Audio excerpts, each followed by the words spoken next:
How you doing, everybody? Welcome back to another episode here on the Holly and Scotties Team Builder Dynasty. And today we are going to look at some future possible Scotties that will be hopefully joining our team here this time next season.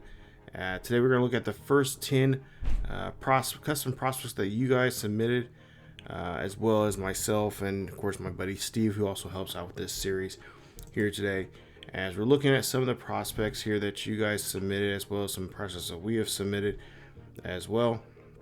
And we want to introduce you guys to some of those prospects here. So today we're going to talk about the first 10.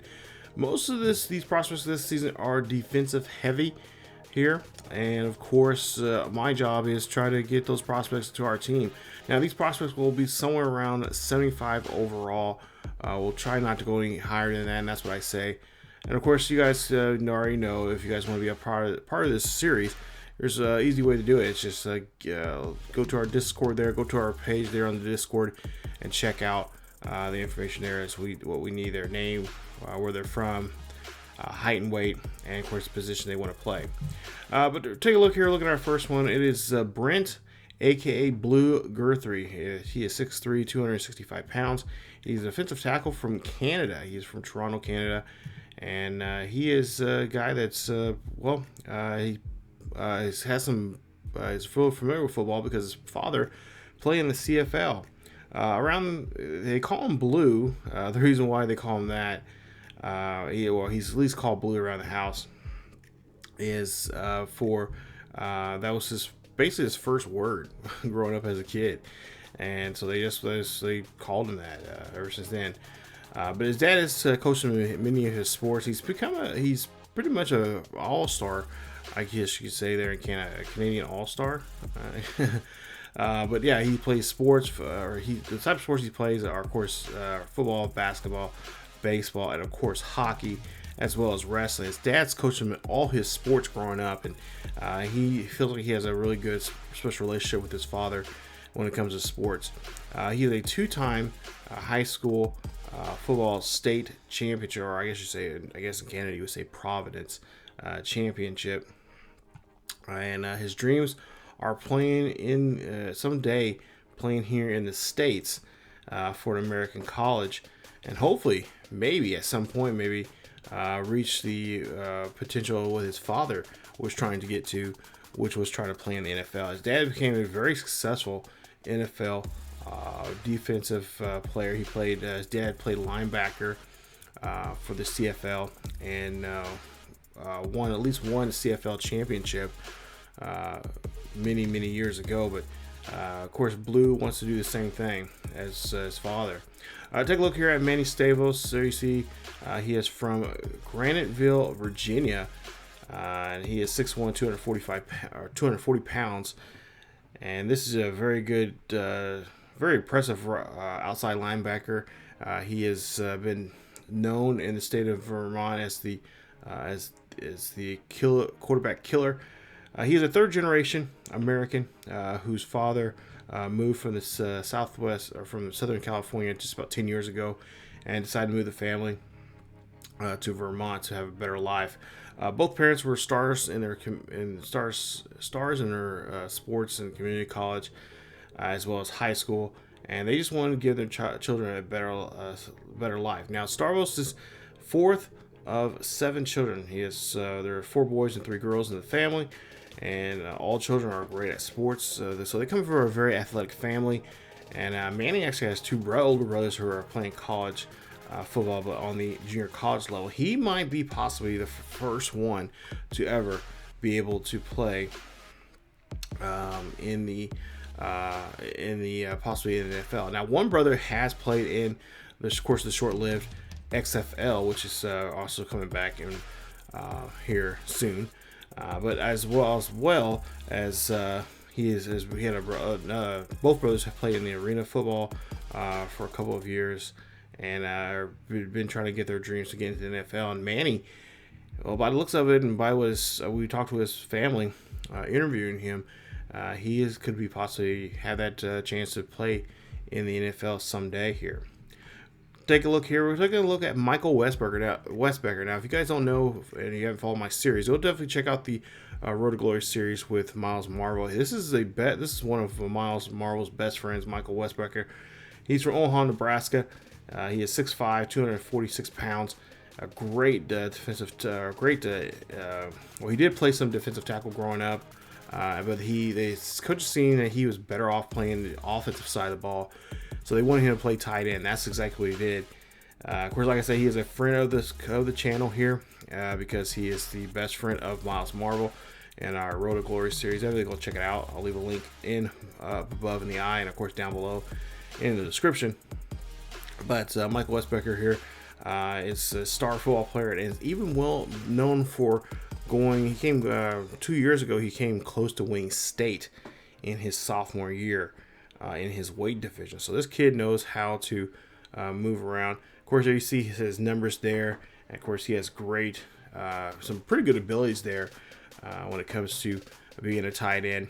And some ways I can almost compare him to maybe a Hunter Cannon, who we had in this series when we started this Highland Scotty series. So we could be seeing a second Hunter Cannon appearing here in this series if we can try to recruit him.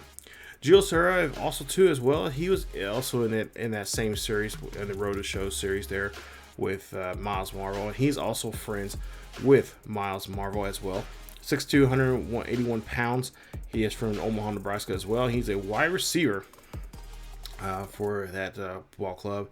Gio has 2 sisters and a baby brother. He is characterized as a game changer. He can make some pretty good catches, and he knows coaches around here, if you follow the series there, Gio was pretty much almost clutch in those third down situations. So this is definitely a guy that you want to throw to when you need that, make that game changing, I guess it says right here, game changing performance. You got to get those crucial third downs. This is the guy you throw to. Some people are almost comparing him to kind of like a Julio Jones in that aspects there. So very talented young man, has pretty good, some really good abilities here. Take a look here, speed as well as acceleration. He kind of knows where he's at with he has football IQ is pretty top notch there. But for the most part, there, look at that spectacular catch, and that catch in traffic. It's just amazing. Mwah! Chef's kiss there. And we're hoping to see maybe if we have a chance here to try to recruit him to be a part of our squad. Also, next up is Felix Rivero. He's also another young man who is going to be graduating this next coming spring. As Felix there, he was also a part of that series as well. He was the wide receiver there, but he can also play some defense as well. So he's one of those players that can play on both sides of the football there, and he's done that because before he came to Omaha, he lived in Council Bluffs, Iowa, which is just right across the river from Omaha. And he had to play a little bit of Ironman football. They were his freshman year were 8-man, his junior high year he was in a school that played 8-man football. Then when he got to high school, they of course played traditional 11-man football, and coaches seen how talented he was on both sides of the ball and had him play. And it wasn't until just till last year where he was able to do the same thing here when his family decided to move across the river and basically give him a better chance at an opportunity to play and get recognized in a bigger school. And that's when he came to Omaha there to play. And of course, he's been very successful with them. Of course, helped Miles Marvel and the rest of those guys win a national championship or a state championship last year. And of course, he likes to see he's seen the great success so far that Miles is having, and many others are having. He wants to have the same. So we'll see if we can get him recruited.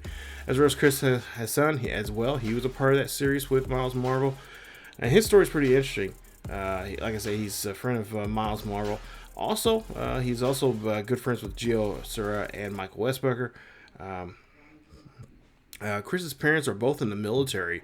They're stationed in Guam, and they've been stationed there for quite some time now. And when he came here in Omaha when he was in the 4th grade, and fell in love with the city. And of course, he wanted to stay closer to his grandparents, who he's very close to.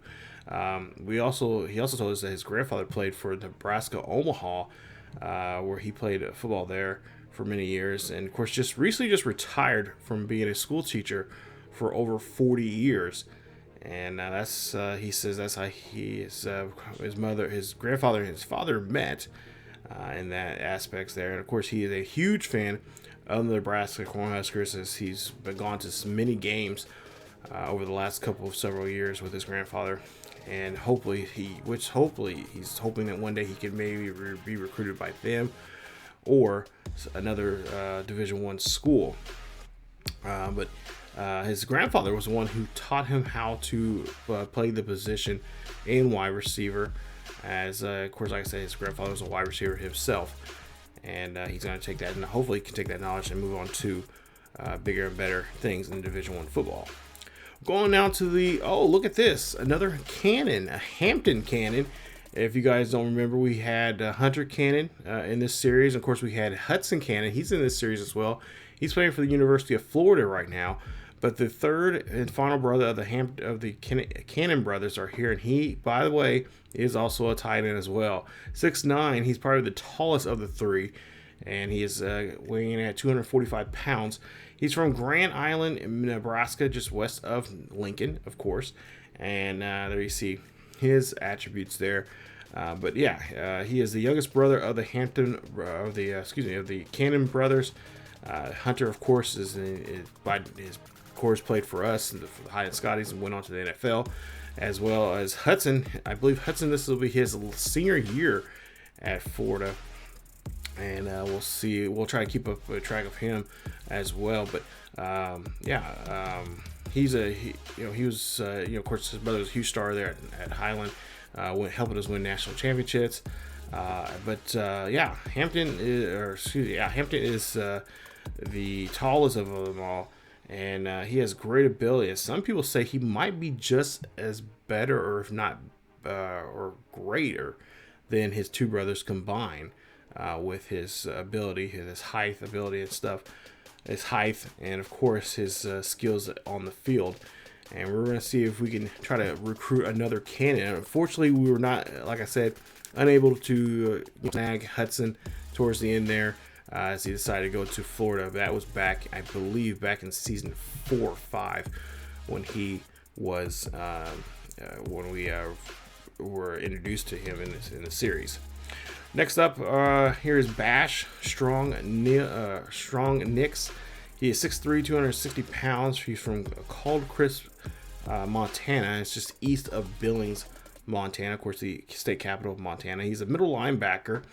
And we'll see his abilities here in just a bit. But he has great acceleration. Coaches are really gunning for that speed. Several universities around, even Boise State, are kind of throwing their name in that hat to try to recruit him. Of course, Boise State now is a part of the Big 12 here in this series. So that'll be definitely a guy that we could try to go compete for, try to have help.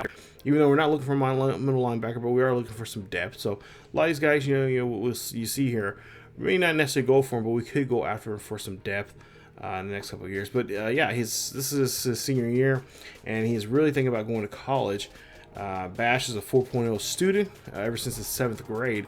But it wasn't always like that. His parents got divorced when he was in the 6th grade, and got in trouble that whole year for fighting in school, stealing, and even got caught smoking marijuana.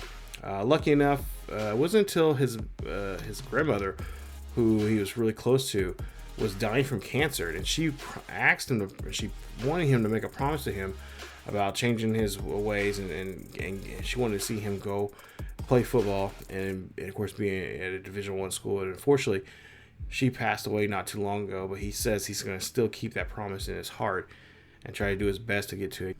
Up next is Ace Smart, and this young man is from North Carolina, Wilson, North Carolina to be exact, just east of Raleigh, North Carolina. Huge Dukes or huge Tar Heels fan for both football and basketball, more so basketball. He is 6'4", 260 pounds. He is a defensive end, and last year he helped his team go to the national or to the state championship game. Unfortunately, lost. But Ace is ready for his last year, and he's ready to see what he can do on the field in his senior year. But of course, there's some not necessarily trouble. There's a hurdle he has to jump over, and that is him having a child very soon. Him and his girlfriend Abigail are having their first child, and they're still in high school. This is their senior year. Both want to go on to school, and both know that having a child and going to college is going to be very tough for them. Both parents, both set of parents, are very supportive of the family, of both young people, and want to see their child move on to the next step, even if they have to take, of course, they help bring a child into this world. So the next 3 months, the two are going to try to do their best to do where they can. And Ace says he wants to keep Abigail with him and with the baby. He does not want to be split apart from him and his child.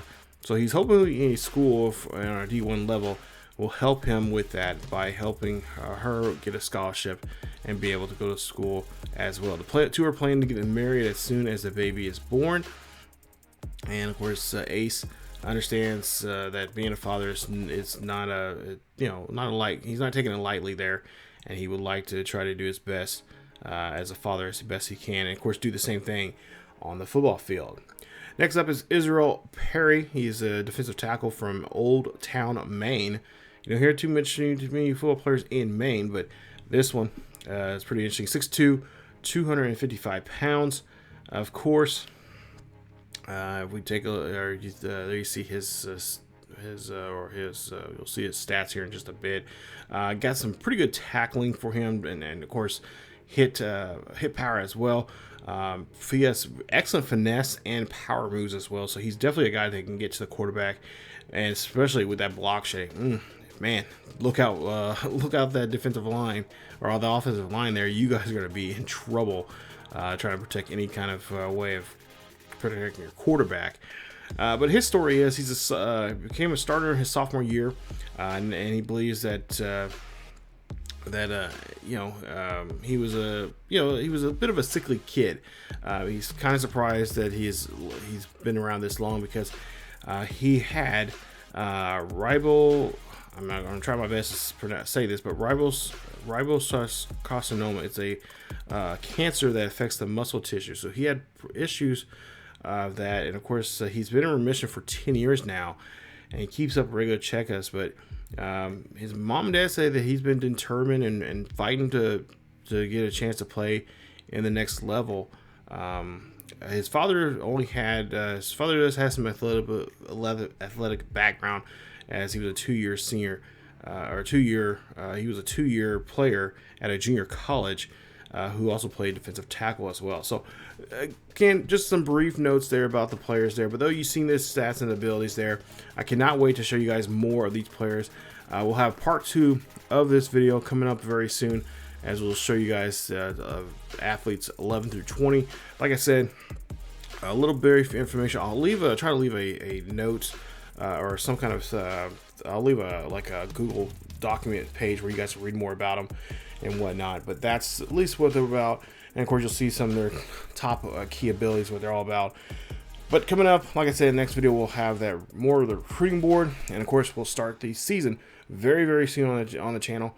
But stay tuned for more here as we get ready for the second part of this custom prospect special here on the channel.